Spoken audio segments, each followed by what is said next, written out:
Alhamdulillahi Rabbil Alamin.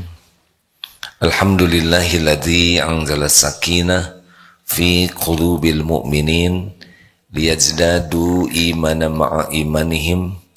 Allahumma salli ala Muhammadin wa ala alihi wa ashabihi ajma'in. Allahumma inna nas'aluka ilman nafi'an wa rizqan thayyiban wa amalan mutaqabbalan. Ya Allah, bukakan hati kami agar mendapat ilmu yang manfaat, ilmu yang menguatkan iman kami, ilmu yang memandu amal soleh kami, ilmu yang mengantarkan kami menjadi ahli surgamu. Amin ya Allah ya Rabbal Alamin. Sukses itu masuk surga. Tidak ada artinya di dunia punya jabatan tinggi kalau jadi ahli neraka. Benar? Tidak ada artinya di dunia terkenal, di akhirat tersiksa. Sukses itu adalah jadi ahli surga. Dunia ini sepenuhnya adalah ujian. Ujian. Agar bisa lulus ujian, kita bisa meniru sikap Rasulullah SAW. Kesuksesan di dunia ini disebut jadi ahli takwa. Salah satunya seperti yang kita lihat bagaimana Rasulullah SAW sukses sebelum Muhammad menjadi Rasul. Beliau terkenal sebagai orang yang diberi gelar Al-Amin, seorang yang sangat kredibel. Ini penting sekali kata-kata ini ya. Kredibilitas itu akan diberikan oleh Allah bagi orang yang benar-benar menjalankan apa yang Allah sukai dan meninggalkan apa yang tidak Allah suka.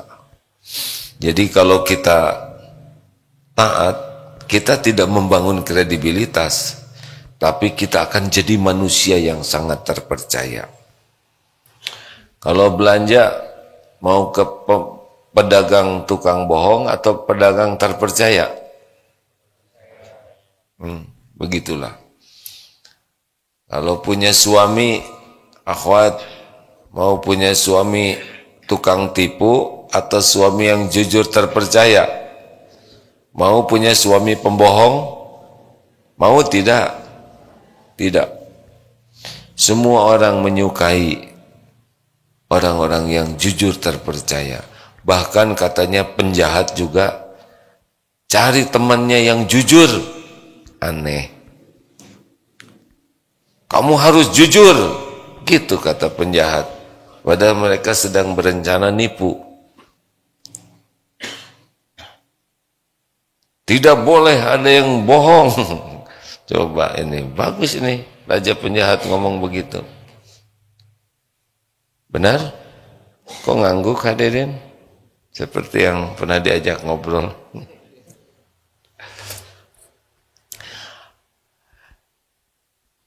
Dalam Islam,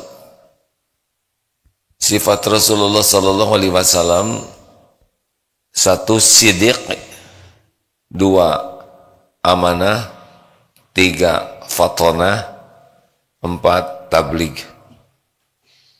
Ini luar biasa, efektif sekali. Kalau orang kredibel, dia jadi kepala keluarga, dia disegani.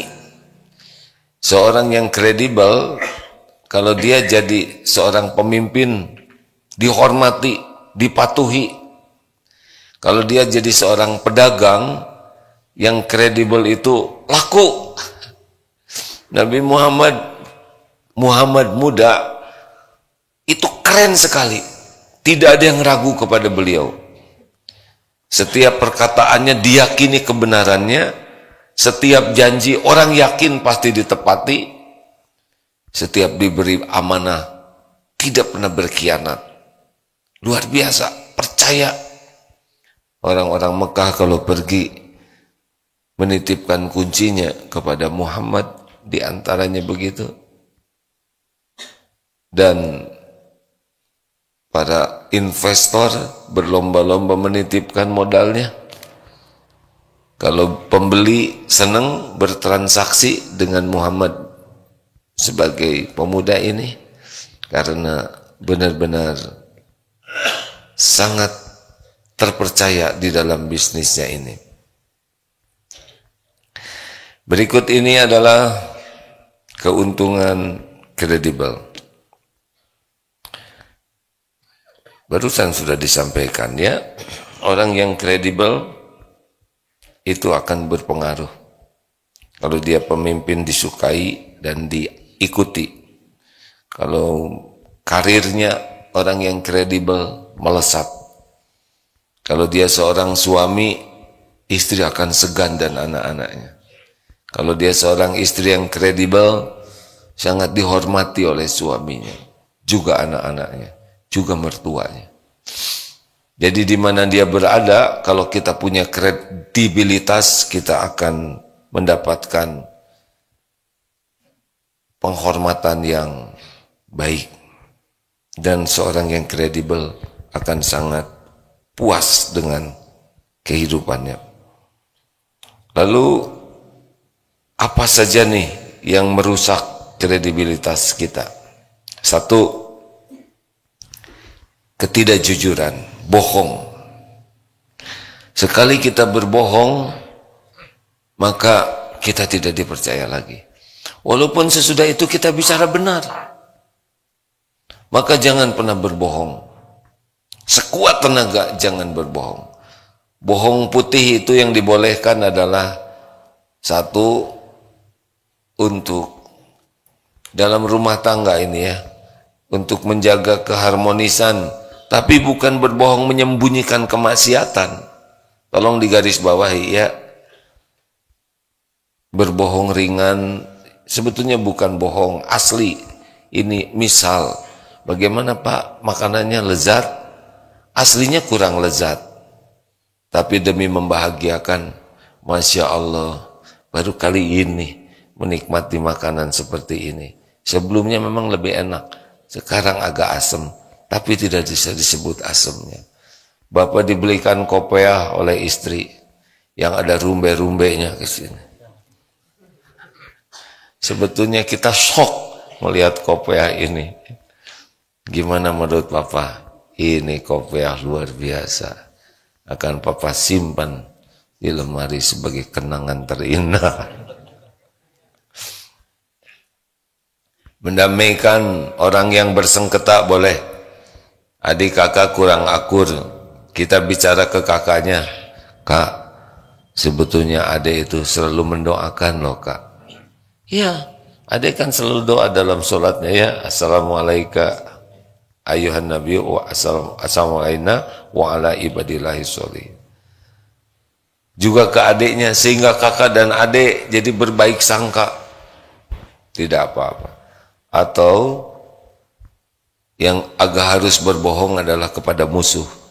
Karena kalau jujur kepada musuh namanya khianat. Selebihnya jujur saja. Jangan main-main dengan kebohongan. Karena dari kadzib yahdi ilal fujur. Orang kalau sudah bohong mengantarkan dia kepada kejahatan-kejahatan, keburukan-keburukan. Dari kejahatan, keburukan yahdi ilan nar. Dua, orang yang akan rusak kredibilitasnya adalah yang inkonsisten, atau bahasa kitanya adalah pelintat, pelintut, nggak bisa dipegang.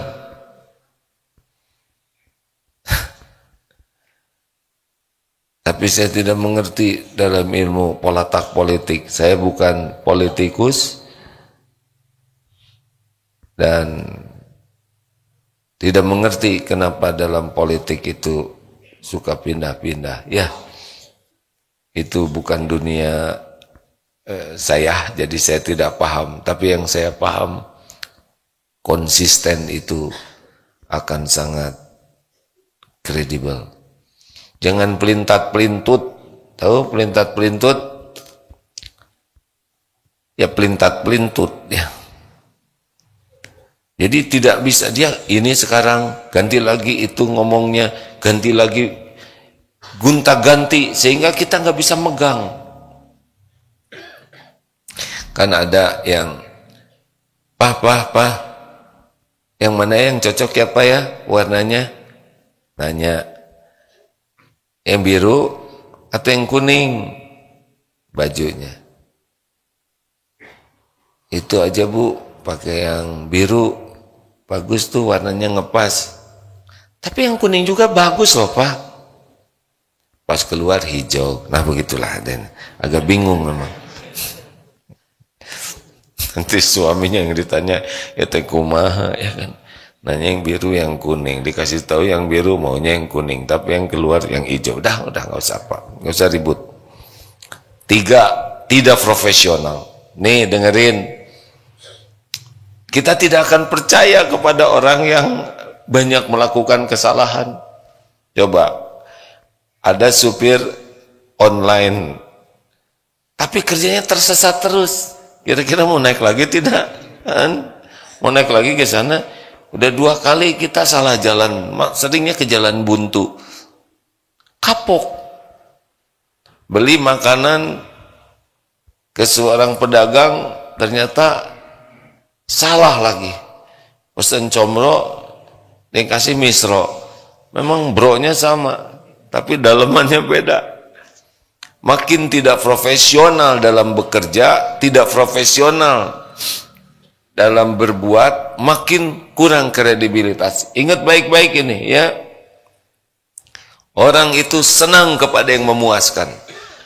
Seperti pepatah Padang mengatakan, jikalau engkau kecewa, beritahu kami. Jikalau engkau puas,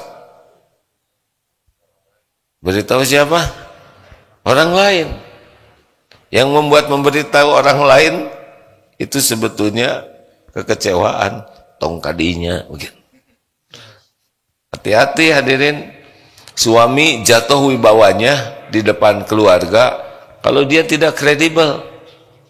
Istri juga begitu, disuruh masak telur dadar, yang terjadi jadi soto misalkan, kejauhan ada, gagal aja.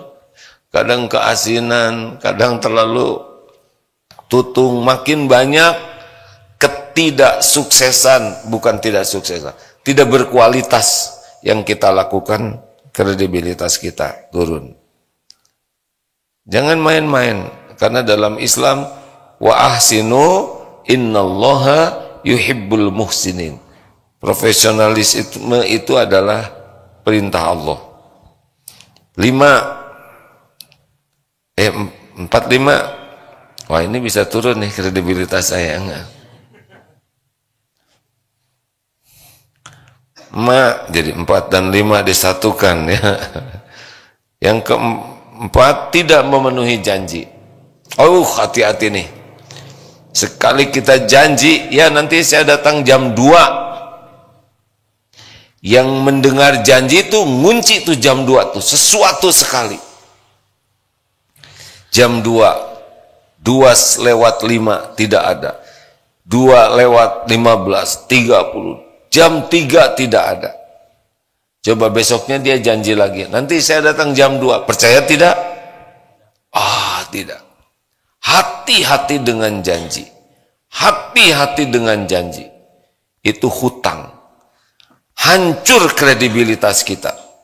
Makanya kalau orang punya hutang, hati-hati nih, orang punya utang mudah berbohong, mudah janji, tapi tidak ditepati. Hati-hati sekali, rusak kredibilitas kita. Termasuk kepada anak, nanti saya akan kasih permen, berjuang untuk ngasih permen. Ganti jangan permen, nanti giginya rusak ya. Saya akan ngasih mainan, itu harus dipenuhi. Walaupun kepada anak sekalipun. Janji itu benar-benar ngunci. Jangan sembarang berjanji. Makanya Ali bin Abi Thalib radhiyallahu anhu berkata, jangan mudah berjanji ketika gembira dan jangan ngambil keputusan ketika marah. Dua-duanya nafsu. Lagi happy, ya udah kamu saya kasih rumah. Nanti rumahnya bisa dikasihkan, ditagih, berantakan. Hati-hati, orang kalau sedang happy suka menggampangkan. Jangan menyalahgunakan informasi. Nih, selanjutnya ya. Kalau kita dapat informasi dan kita gunakan informasi itu yang harusnya dirahasiakan, harusnya untuk kemaslahatan orang lain, tapi informasi itu digunakan untuk menguntungkan diri sendiri dan merugikan orang lain. Misalkan akan ada pembangunan tapi dirahasiakan karena supaya harga tanah tidak naik. Nah, informasi itu dia gunakan untuk membeli tanah-tanah kepentingan pribadinya. Nah, itu cenderung tidak kredibel. Menggunakan info, data yang tidak seharusnya untuk kepentingan pribadi, tapi dia gunakan. Kemudian kurangnya transparan. Nah, ini ciri orang yang tidak akan jatuh kredibilitasnya, itu suka sembunyi-sembunyi. Pembukuan tidak sembunyi. Pembukuan sembunyi-sembunyi. Ada DKM, bisa jatuh itu DKM wibawanya kalau pengelolaan keuangan masjid tidak transparan. Transparansi ini penting sekali dalam kredibilitas. Misal ada sebuah masjid, pemasukannya tidak jelas, pencatatannya, pengeluarannya tidak jelas, jatuh nih wibawanya. Orang tidak mau lagi sedekah, tidak lagi mau menitipkan zakat infak sodakohnya. Kenapa? Tidak transparan. Makanya akuntabilitas ini penting. Diperiksa oleh akuntan publik. Yang meriksanya harus yang kredibel. Jangan diperiksa oleh wakilnya. Harus oleh yang ahlinya. Alhamdulillah, di Darut Tauhid, DT Peduli diperiksa oleh akuntan publik yang terpercaya. Juga lembaga-lembaga lainnya. Kita undang, harus transparan. Kalau tidak, maka akan kurang kredibilitas. Dan diumumkan hasilnya ya, jangan disembunyikan. Ada lagi adalah konflik kepentingan. Misalkan kita di sebuah negara ada MK. Saya tidak nyebut Indonesia, ya kan? Di sebuah negara ada majelis titik-titik. Kemudian ada saudaranya. Misal. Terus begitulah. Jadilahnya. Udah begitu. Konflik kepentingan ini membuat orang tidak kredibel. Akhirnya diturunkan ke situ. Yang itu jadi begitu terus. Saya pusing. Udah. Ini ngomong tidak profesional. Bisa turun nih kredibilitas. Apa sih ngomong apa? Yang tadi. Kalau ada konflik kepentingan, itu cenderung turun kredibilitasnya. Iya kan?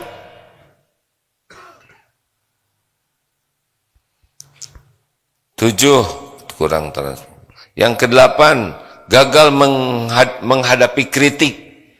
Nah, orang-orang turun kredibilitas kalau dikritik, dia sibuk membela diri hanya sekedar untuk menutupi kesalahannya. Ini ya, suatu saat saya hormat, menghargai seseorang ini. Kemudian di dekatnya ada sampah. Ini santri karya. Guru lagi.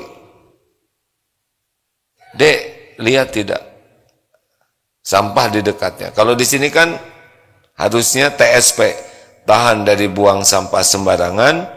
Simpan sampah pada tempatnya. Pungut sampah adalah sedekah, harus mungut sampahnya. Lihat, iya sebetulnya saya itu mau mengambil, tapi saya harus ngumpulkan santri dulu, karena itu santrinya terus saya ngomong. Padahal tinggal ngaku, oh ya saya lalai, saya sudah lihat, tapi saya tidak mengambilnya, harusnya saya yang ngambil, saya salah. Tinggal begitu, ini sebetulnya itu saya mau ngurus santri, terus segala diomongin. Tinggal diambil aja sampahnya oleh kita, selesai. Tapi apa yang terjadi kepada beliau? Drop kepercayaannya, benar? Oh, orang ini tidak gentleman ini. Tidak berani ngaku, sibuk ngeles.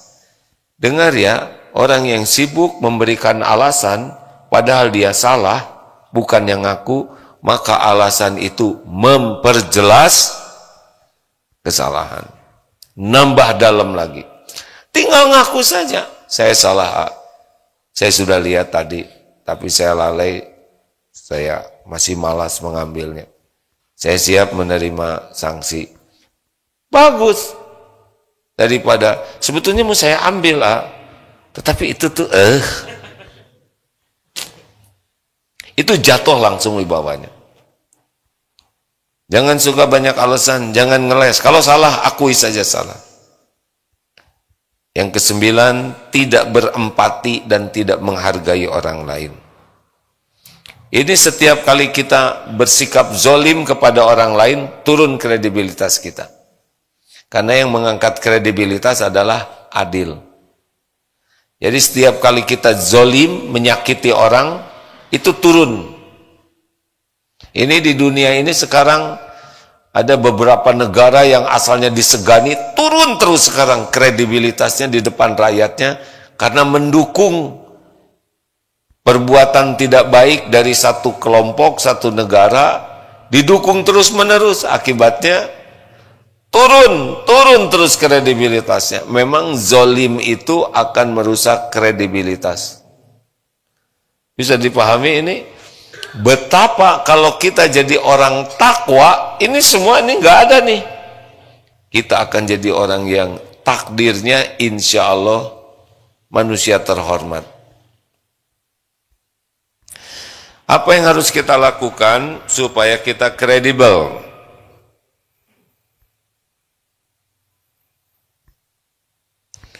Ya sebaliknya yang tadi, jadilah orang yang kalau bicara jujur. Ingat ya, nilai diri kita diantaranya adalah perkataan kita. Kalau sudah mengatakan, saya nanti datang jam 2, itu sekuat tenaga, jangan telat sedetik pun juga. Datang kalau bisa datang lebih awal. Mantap itu. Nanti saya akan kasih, itu ngunci tuh kata-kata kita. Jangan pernah bicara kecuali perkataan kita itu harus nyata. Kalaupun kita tidak berhasil memenuhi, beritahu sebelumnya dengan rasa bersalah, minta maaf, jangan menganggap remeh. Datang jam 2:30 dan tidak ada rasa bersalah, dia nggak akan kredibel. Kita misalkan ada kesulitan, macet, telepon, beritahu, maaf saya terlambat, saya perginya salah tadi terlambat, saya mohon maaf, saya akan datang perkiraan 15 menit.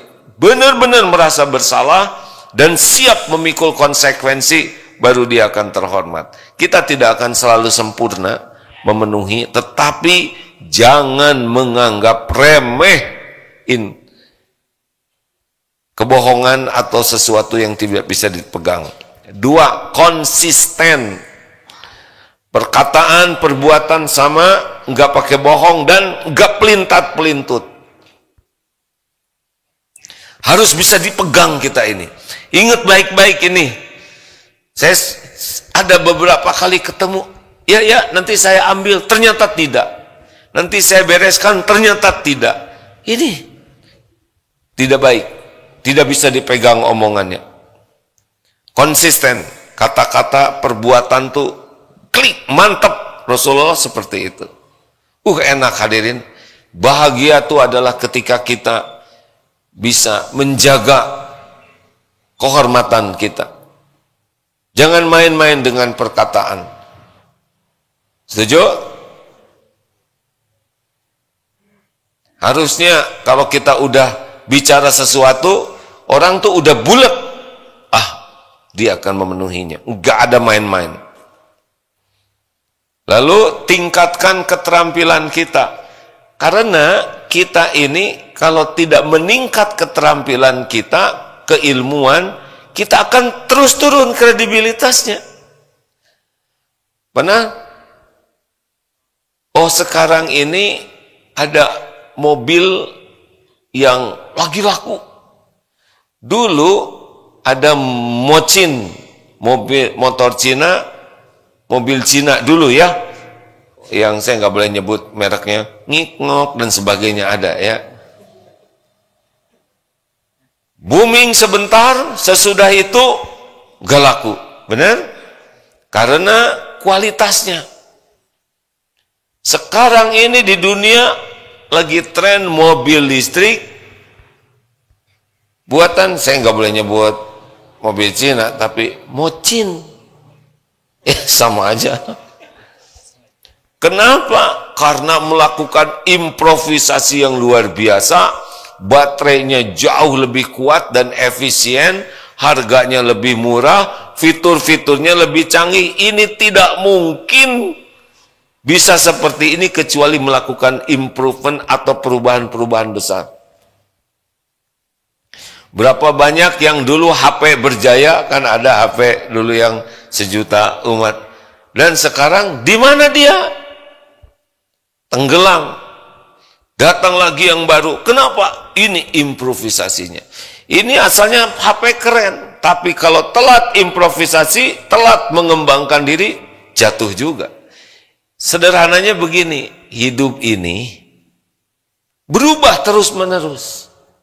Kalau kita tidak terus menempa diri, belajar, berlatih, kita akan jadi korban perubahan. Asli ini hadirin. Bu, nggak ada ibu-ibu di sini. Ada.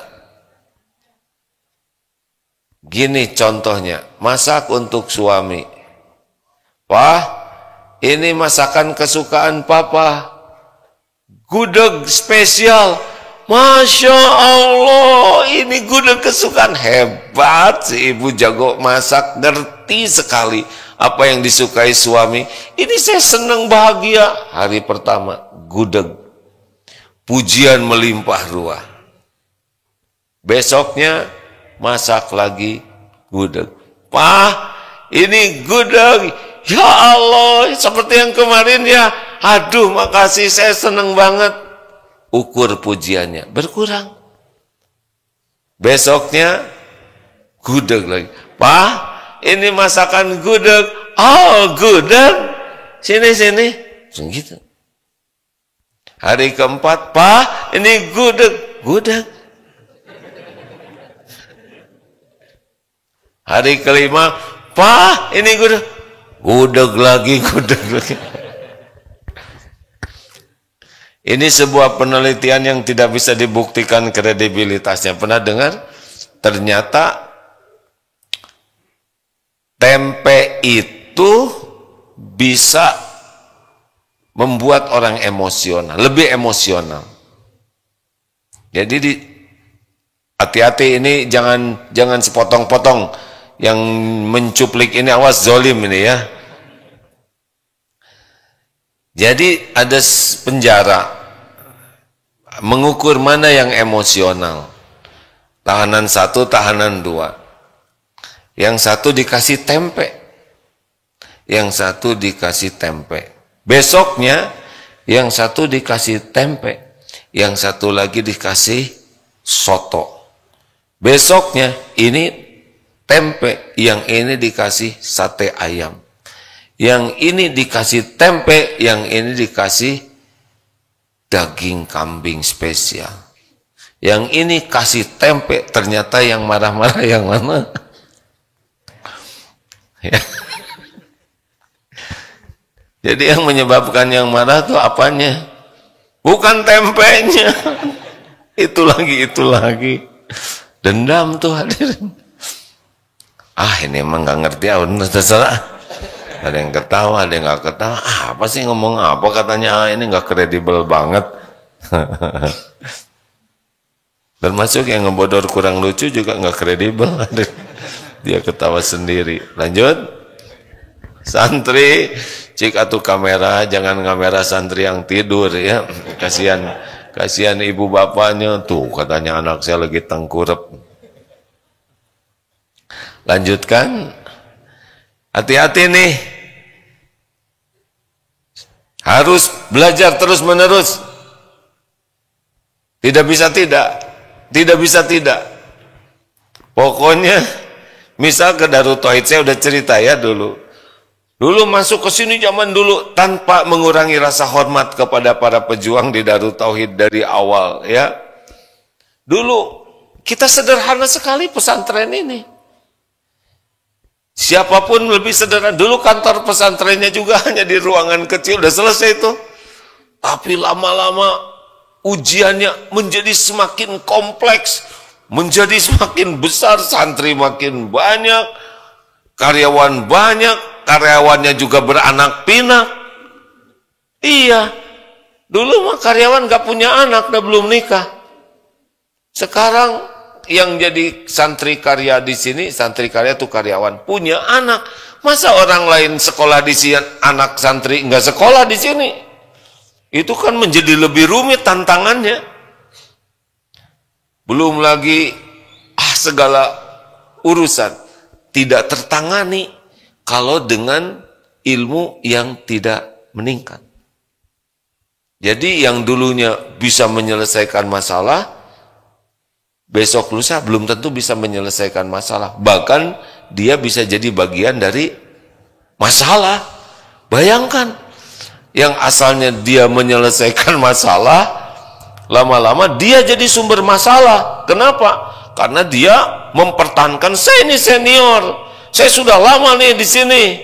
Tapi masalahnya kan gak bisa menyelesaikan masalah. Dan sikap tidak sadar dirinya tidak bisa menyelesaikan masalah, itu jadi sumber masalah. Bagi lingkungannya, bagi teman-temannya, dia tidak mengupgrade dirinya. Tidak punya pilihan kecuali kita mengupgrade diri kita. Dan kalau memang tidak bisa mengejar, kita harus sadir. Tahu sadir? Sadar diri. Kemampuan saya memang segini, maka pindahlah ke posisi yang sesuai dengan kemampuannya.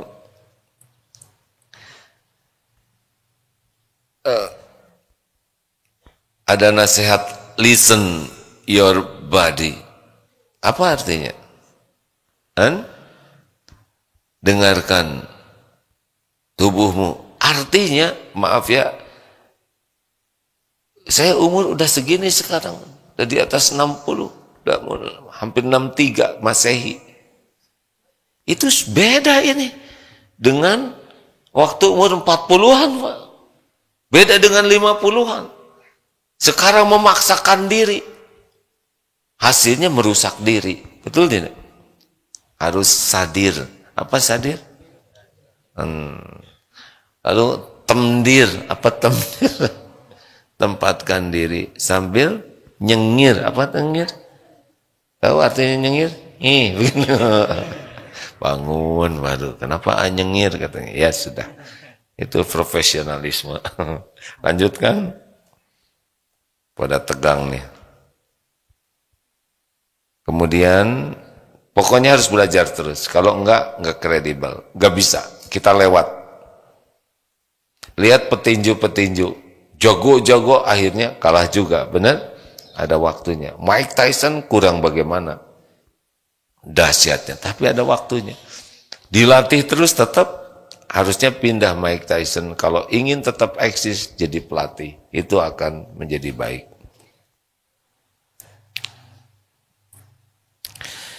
Jadi kalau ingin kredibel, ya lakukan sesuatu dengan profesional, dengan sangat baik. Jangan banyak melakukan kesalahan. Kalau kita salah, segera ngaku, segera perbaiki. Jangan mengecewakan, jangan setengah-setengah kalau berbuat itu, ya. Lakukan harus pol.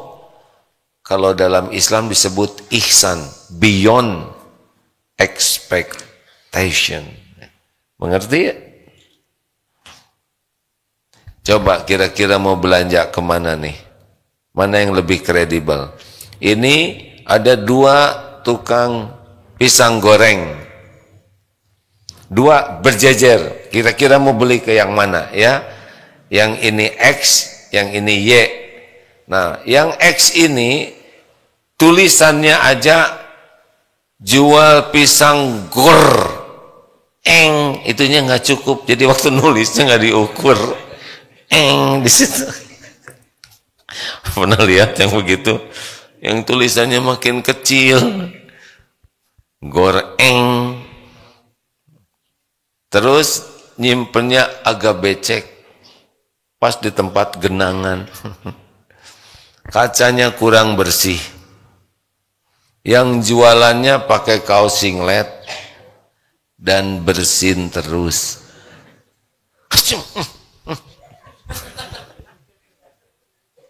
Ini dibuat sedramatis mungkin ya.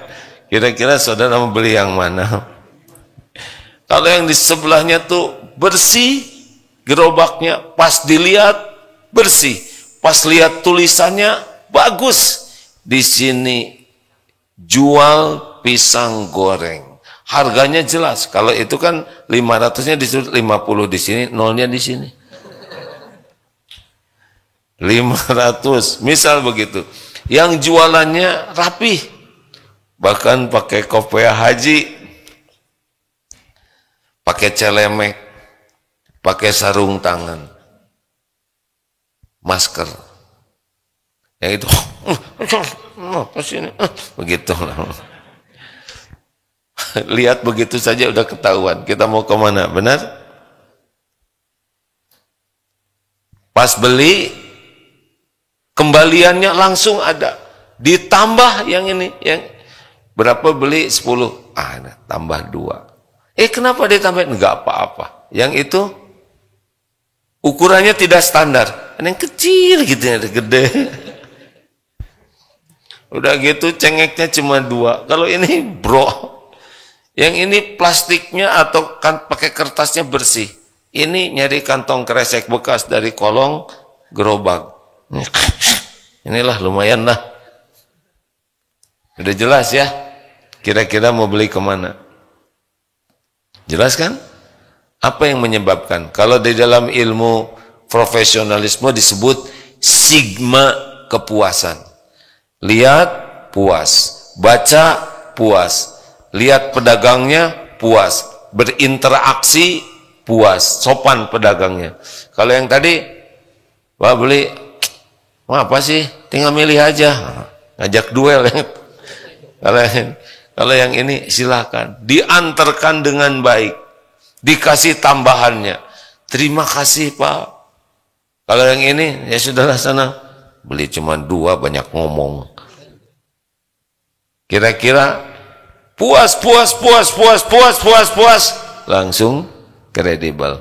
Mengecewakan, langsung tidak kredibel. Sama, jadi suami, jadi istri, jadi anak, jadi pemimpin, mengecewakan, jatuh. Walaupun asalnya disukai. Halo? Ya sudah segitu aja dulu Nih kayaknya jadi tertekan gini. Iya, saya jadi kelihatan nggak kredibel begini. Masih banyak sih, tapi segitu sudah cukup. Yang penting kita tahu bahwa ketaatan, ketakwaan itulah yang membuat kita secara syariat akan kredibel. Tapi jauh dari ketakwaan jatuh.